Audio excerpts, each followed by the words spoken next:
अध्यात्म के मार्ग पर चलने वाला हर साधक उस मच्छर की तरह है जो अपने अस्तित्व की छोटी सी परिधि में कैद है। वह शिकायत करता है, वह न्याय मांगता है और वह अपनी बाधाओं हवा को अपना शत्रु मानता है। पैगंबर सुलेमान यहां परम चेतना, सुप्रीम कॉन्शियसनेस के प्रतीक हैं, जो न्याय प्रिय भी हैं और साक्षी भाव में स्थित भी। मच्छर का दरबार में जाना हमारी अना, ईगो का प्रतीक है। हम अक्सर अपनी समस्याओं का समाधान चाहते हैं, लेकिन हम उस अहंकार को नहीं छोड़ना चाहते जो उन समस्याओं की जड्डी एज है। मच्छर हवा की शिकायत करता है। यह ठीक वैसा ही है जैसे एक इंसान अपनी परिस्थितियों, अपने दुखों और अपनी नियति की शिकायत ईश्वर से करता है। मनोवैज्ञानिक स्तर पर यह हमारे विक्टिम मेंटेलिटी, पीड़ित बोध को दर्शाता है। हम चाहते हैं कि सत्य, हवा हमारे अनुसार चले, जबकि सत्य का स्वभाव ही बहना और सब कुछ उड्डारे ले जाना है।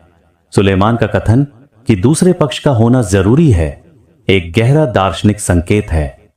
आध्यात्मिक मनोविज्ञान, स्पिरिचुअल साइकोलॉजी कहता है कि प्रकाश और अंधकार एक साथ नहीं रह सकते। जब पैगंबर ने हवा, सत्य, ईश्वरीय प्रकाश को बुलाया तो मच्छर, अहंकार टिक नहीं सका।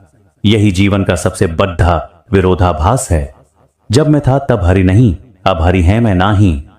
हमारी अना तभी तक सुरक्षित है जब तक वह सत्य से दूर है। जैसे ही हम ध्यान या समाधि के माध्यम से उस परम शून्य या ईश्वरीय वेग के संपर्क में आते हैं, हमारा क्षुद्र व्यक्तित्व बिखरने लगता है। मच्छर का भागना डर नहीं, बल्कि उसके अस्तित्व की सीमाओं का अंत है। दर्शन शास्त्र की दृष्टि से मच्छर और हवा का यह मिलन कॉग्निटिव डिसोनेंस को समाप्त करने की प्रक्रिया है।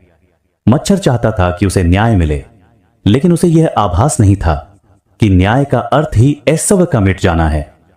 ईश्वर से मिलन कोई समझौता नहीं है, बल्कि यह एक आध्यात्मिक विसर्जन है। जब तक मैं का भाव है, तब तक ईश्वर एक धारणा, कॉन्सेप्ट मात्र है। जैसे ही ईश्वर एक अनुभव, एक्सपीरियंस बनता है, मैं वाष्पित हो जाता है। यह ठीक वैसा ही है जैसे नमक की गुड़िया समुद्र की गहराई मापने गई और खुद समुद्र ही बन गई। इस कहानी का आध्यात्मिक निचोड़ यह है कि हम ईश्वर को अपनी शर्तों पर पाना चाहते हैं। हम चाहते हैं कि हम बने रहें और परमात्मा हमें सुख दे। लेकिन सत्य यह है कि ईश्वर वह हवा है जिसके आते ही आपके अहंकार का मच्छर उड़ जाएगा।